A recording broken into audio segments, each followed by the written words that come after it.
Yo voy a publicar las pruebas, las fotos, videos donde los tengo grabados en las reuniones donde fui, videos donde ellos mismos están hablando, donde se pueden escuchar, videos donde Jorge Kenay Vega, pandillero de la MS-13, financista para que ellos puedan detener y regresar al CROP, porque el miedo que ellos tienen es que el CROP vaya a hablar a Estados Unidos y se pase llevando todo este gobierno.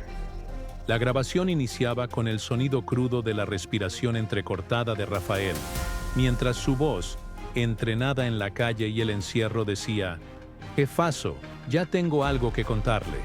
El inspector Escuintla, disfrazado bajo el alias de Iván, respondía con ese tono seco, calculado, que lo había acompañado desde los viejos tiempos de la DECO. No hacían falta nombres ni saludos. Cada palabra era una pieza en un engranaje que ya llevaba meses funcionando en secreto. Era marzo. El calor de la capital centroamericana hacía que la piel sudara a la sombra. Rafael hablaba desde una cabina rentada por minutos, grabadora en mano, sabiendo que cada palabra era también su seguro de vida. Frente a él, una libreta amarillenta con notas cifradas y un nombre tachado y vuelto a escribir una y otra vez: Crook. 2 años atrás, Crook, el líder nacional de la Mara Salvatrucha 13, había sido liberado en secreto por el mismo gobierno que ahora, bajo la sombra de las elecciones, desesperaba por recapturarlo. El pacto, hecho con nocturnidad y respaldo presidencial, se había transformado en evidencia incómoda, en un riesgo inminente de escándalo internacional si el FBI lo atrapaba primero. Y el FBI ya lo estaba buscando. Fue entonces que el presidente confió en su mejor carta, Raúl Eduardo Reyes Escuintla, un hombre de calle, curtido por años de persecución criminal, que sabía hablar en el código de los enemigos sin delatar su uniforme. Escuintla bajó a las cloacas. Recurrió a coyotes, a exalcaldes corruptos, a fugitivos. Ninguno sirvió, hasta que uno de ellos, Kevin Genovés, le habló de un viejo conocido, Rafael Eduardo J., alias Rafa, exdirigente del barrio 18 Sureños, con pasado de treguas, de traiciones y una hermana encarcelada por parentesco. Rafa no necesitaba muchas explicaciones.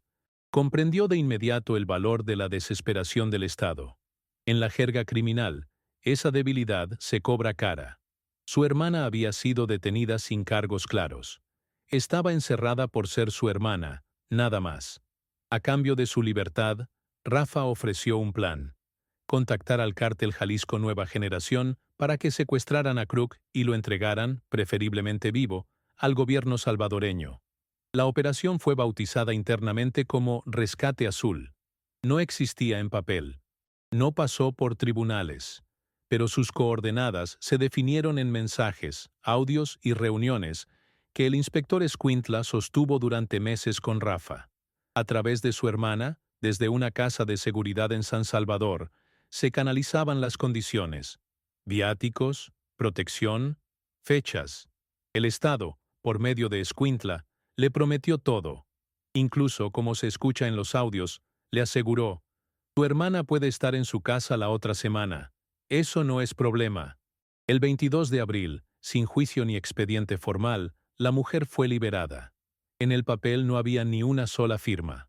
La custodió un tal Roger, también identificado por el aparato judicial como miembro de la DECO. Desde ese día, ella se reportaba cada 2 días con él y cada 15 con un juzgado. Afuera, el Estado creía tener al fin a Rafa bajo control. Adentro, Rafa ya había comenzado otra operación: grabar todo. En las conversaciones, Escuintla pide una prueba de amor. Lo dice varias veces. Quieren algo tangible, una evidencia de que los contactos con el CJNG son reales. Rafa improvisa. Miente. Dice que ya están listos, que solo falta que caiga el dinero.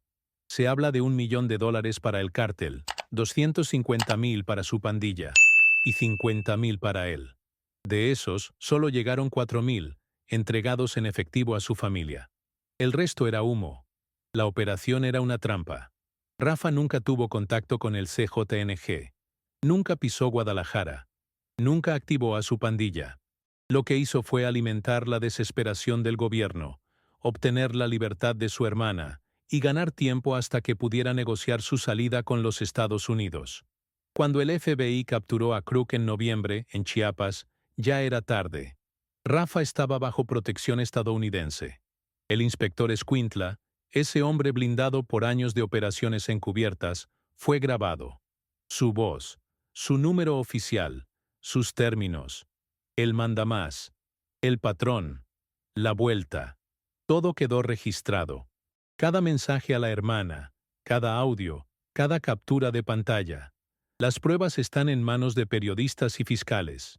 Pero nadie responde. Escuintla cuelga cuando lo llaman. David Cruz, encargado de comunicaciones de la policía, también.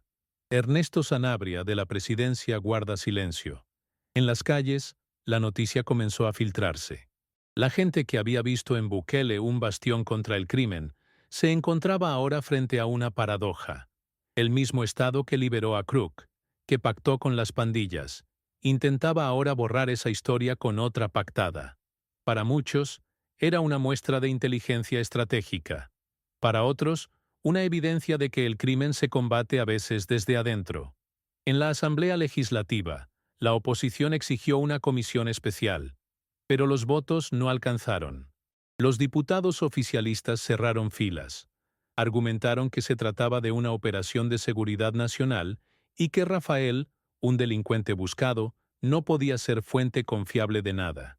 Los medios dividieron sus portadas. Algunos titularon: "El Estado cae en su propia trampa". Otros, más cautos, hablaron de negociaciones paralelas con estructuras criminales.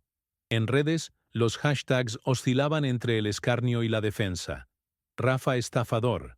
Bukele no cae. Kruk capturado. Pero en el corazón de la trama, en ese instante de la grabación donde el inspector dice: "Estamos hablando de una operación avalada desde arriba", no hay duda. Todo esto tuvo un origen institucional. En un país marcado por la guerra contra las pandillas, donde el presidente se ha erigido como héroe de la seguridad, este episodio se lee como una advertencia. La delgada línea entre la legalidad y la eficacia, entre el orden y el poder. En los muros de San Salvador, hoy hay un nuevo grafiti que no pertenece a ninguna pandilla. Dice: "La calle no perdona, pero tampoco olvida". Y debajo, en letras más pequeñas: "Kruk ya cayó. Falta saber quién sigue". Rafael había desaparecido del radar policial desde 2016. Vivía bajo identidades falsas en un país centroamericano, atendiendo una pupusería con su esposa y su hija. Nunca contestaba llamadas. Nunca usaba el mismo teléfono 2 veces. Pero la captura de su hermana, el 30 de enero de 2023, lo obligó a salir de su silencio. Aquella detención injusta, bajo un régimen de excepción que permitía arrestar sin pruebas, fue la chispa que inició una operación sin precedentes. Una estafa al propio Estado. Rafael se sabía perseguido, pero también sabía que los hilos del poder se movían con urgencia. Por eso fue él quien tomó la iniciativa. Buscó a Kevin Genovés, viejo conocido de infancia y ahora coyote de oficio. Kevin ya había sido contactado por agentes encubiertos que querían encontrar a Kruk. Al escuchar el nombre, Rafael vio la oportunidad. Si el gobierno estaba dispuesto a todo por capturar al marero, él podía ofrecer justo eso. Aunque no tuviera nada. Inventó una historia. Dijo que su pandilla tenía presencia en México, que él había abierto canales con el cártel Jalisco Nueva Generación, que podía activar una operación relámpago. Lo repitió con firmeza, sabiendo que el deseo de creérselo era mayor que la capacidad de comprobarlo.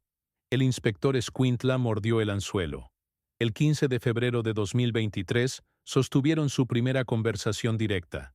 Desde ahí, todo avanzó en escalada. Escuintla exigía resultados. Rafael pedía tiempo, dinero y garantías. A cada solicitud, el gobierno cedía. Era más fácil darle lo que pedía que admitir que la operación carecía de base. El inspector no tenía opción. Su mandato era único: entregar a Kruk antes de las elecciones. Durante 10 meses, Rafael mantuvo viva la farsa. Enviaba mensajes cifrados, recibía datos de inteligencia del paradero de Crook y devolvía promesas. El gobierno invertía en él como se invierte en una misión encubierta. Pagaron viáticos, coordinaron movimientos, trasladaron a su hermana a una casa de seguridad, la liberaron sin juicio. Todo, sin un solo documento oficial. Todo, fuera del sistema judicial. En las grabaciones, Escuintla se muestra siempre deferente, incluso temeroso. Rafael se presenta como un operador leal al hombre, al patrón, alguien que ya había servido antes a gobiernos anteriores y que ahora estaba dispuesto a hacerlo otra vez. Se comprometía con fervor. Por este presidente, me juego la vida. Escuintla callaba. No lo desmentía. La hermana de Rafael, mientras tanto, se convertía en el canal logístico. Ella era el puente entre ambos mundos. Reportaba avances, enviaba ubicaciones, recogía mensajes. Todo desde su casa, vigilada y conectada por el número de un tal Roger. La relación se tornó rutinaria.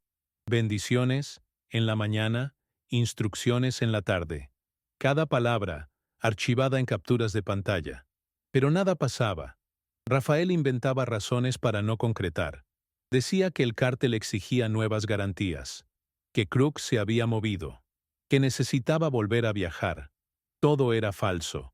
Nunca salió de su país. Nunca contactó a ningún narco. Nunca tuvo información real. Solo jugó con el miedo. Cuando Kevin Genovés se sintió traicionado por el gobierno, lo hizo público. En redes sociales denunció la operación, nombró a sus actores, amenazó con publicar pruebas. Poco después fue capturado. Nadie supo más de él. El mensaje era claro. Quien rompa el silencio, desaparece. Rafael, por el contrario, ya había comenzado a negociar con medios y con autoridades de Estados Unidos. Entregó audios, mensajes, detalles. Expuso la estructura completa de la operación. Habló de los pagos, de las presiones, de las promesas. Reveló incluso que había pedido que lo declararan muerto, que quería un acta de defunción falsa para poder desaparecer con su familia.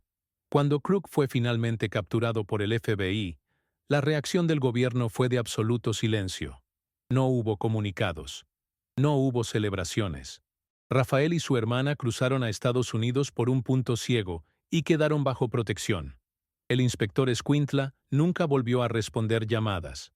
En las calles, el impacto fue ambiguo. Algunos lo vieron como una jugada maestra de inteligencia, un pacto temporal para una captura necesaria. Otros, como una muestra de debilidad estatal. Pero en el fondo, todos sabían que algo se había roto. Una línea invisible había sido cruzada. En la arena política, el oficialismo negó categóricamente cualquier relación. Alegaron montaje, invocaron teorías de conspiración. La oposición, sin embargo, convocó a comparecencias. Pidieron investigar al inspector Escuintla, al jefe de la policía, al ministro de Seguridad. Ninguno acudió. Los medios independientes sacaron especiales. Mostraron audios, entrevistas, documentos. Las imágenes de la hermana de Rafael saliendo de la cárcel sin custodia. Las fotos de mensajes donde se planificaba la operación. Las pruebas estaban ahí. El sistema judicial, no. Para muchos, esta fue la confirmación de que el gobierno había perdido el control de su narrativa, que la lucha contra las pandillas había mutado en una guerra de sombras, donde todo estaba permitido con tal de mostrar resultados.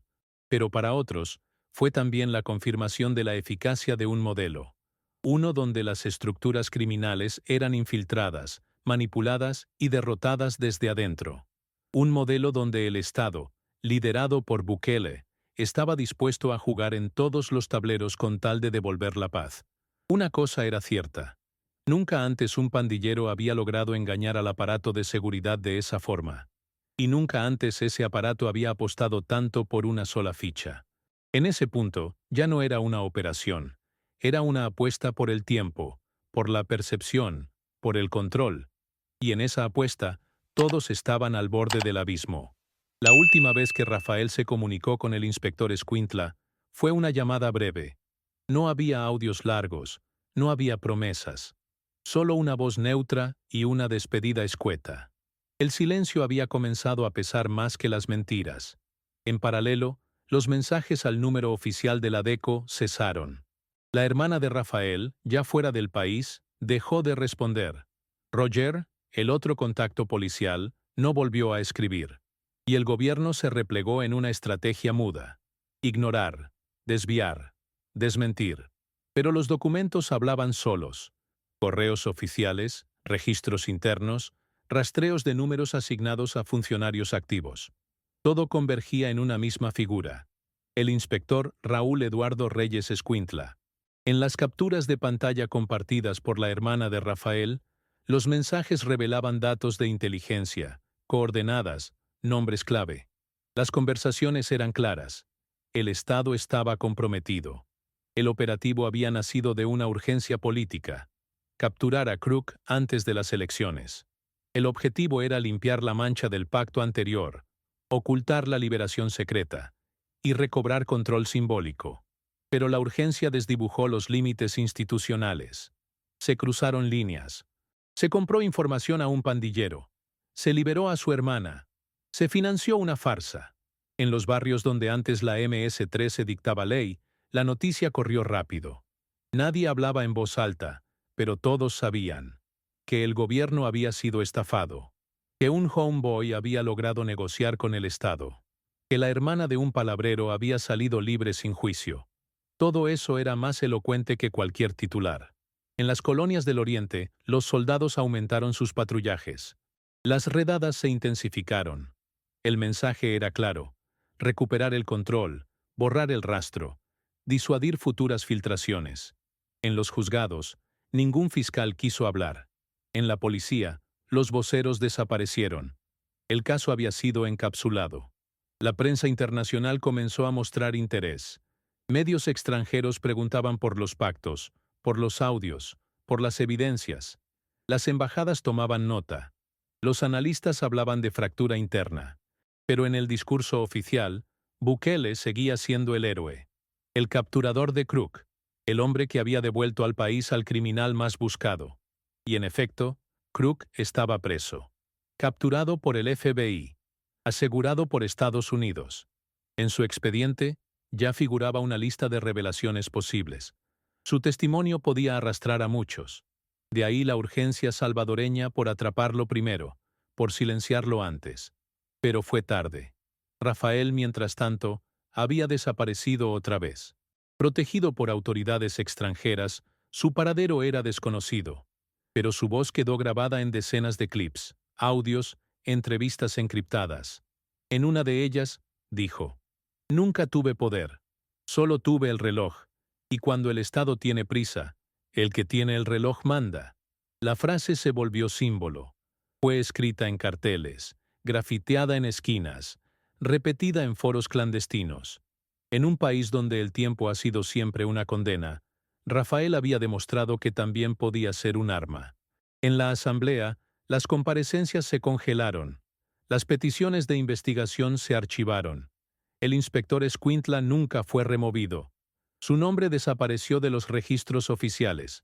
La policía alegó reorganización interna. Pero en los pasillos, todos sabían que había sido protegido. Los informes internos de la policía revelaban otra cosa. La estrategia de infiltración seguía viva.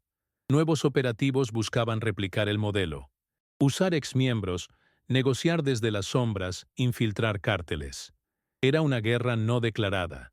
Y Bukele, al frente, parecía dispuesto a jugar todas sus fichas. La comunidad internacional se dividió. Algunos elogiaban los resultados: homicidios a la baja, capturas en alza. Otros alertaban sobre el costo: derechos vulnerados, justicia paralela, opacidad total. Pero en El Salvador, la población seguía apoyando, porque al final del día, la seguridad era tangible. Y sin embargo, en los archivos digitales de una redacción, en las copias de seguridad de una ONG exiliada, en los discos duros de una fiscalía intervenida, queda la historia completa. Las voces, las fechas, las pruebas. Todo está guardado. Todo espera su momento. Porque en este país, Donde las heridas se tapan con cemento y las memorias con silencio, hay verdades que resisten. Y cada tanto, una grieta se abre. Y por esa grieta, la verdad vuelve a salir. En el mural de la avenida Peralta, donde antes estaba el rostro de un rapero local, alguien dibujó el perfil de Rafael. No decía su nombre, solo una frase. Jugó con el tiempo. Y ganó. La última vez que Rafael se comunicó con el inspector Escuintla, fue una llamada breve. No había audios largos, no había promesas. Solo una voz neutra y una despedida escueta. El silencio había comenzado a pesar más que las mentiras. En paralelo, los mensajes al número oficial de la DECO cesaron. La hermana de Rafael, ya fuera del país, dejó de responder. Roger, el otro contacto policial, no volvió a escribir. Y el gobierno se replegó en una estrategia muda. Ignorar, desviar, desmentir. Pero los documentos hablaban solos. Correos oficiales, registros internos, rastreos de números asignados a funcionarios activos. Todo convergía en una misma figura. El inspector Raúl Eduardo Reyes Escuintla. En las capturas de pantalla compartidas por la hermana de Rafael, los mensajes revelaban datos de inteligencia, coordenadas, nombres clave. Las conversaciones eran claras. El Estado estaba comprometido. El operativo había nacido de una urgencia política. Capturar a Crook antes de las elecciones. El objetivo era limpiar la mancha del pacto anterior, ocultar la liberación secreta y recobrar control simbólico. Pero la urgencia desdibujó los límites institucionales. Se cruzaron líneas. Se compró información a un pandillero. Se liberó a su hermana. Se financió una farsa. En los barrios donde antes la MS-13 dictaba ley, la noticia corrió rápido. Nadie hablaba en voz alta, pero todos sabían que el gobierno había sido estafado, que un homeboy había logrado negociar con el Estado, que la hermana de un palabrero había salido libre sin juicio. Todo eso era más elocuente que cualquier titular. En las colonias del Oriente, los soldados aumentaron sus patrullajes. Las redadas se intensificaron. El mensaje era claro: recuperar el control, borrar el rastro, disuadir futuras filtraciones. En los juzgados, ningún fiscal quiso hablar. En la policía, los voceros desaparecieron. El caso había sido encapsulado. La prensa internacional comenzó a mostrar interés. Medios extranjeros preguntaban por los pactos, por los audios, por las evidencias. Las embajadas tomaban nota. Los analistas hablaban de fractura interna. Pero en el discurso oficial, Bukele seguía siendo el héroe. El capturador de Crook. El hombre que había devuelto al país al criminal más buscado. Y en efecto, Crook estaba preso. Capturado por el FBI. Asegurado por Estados Unidos.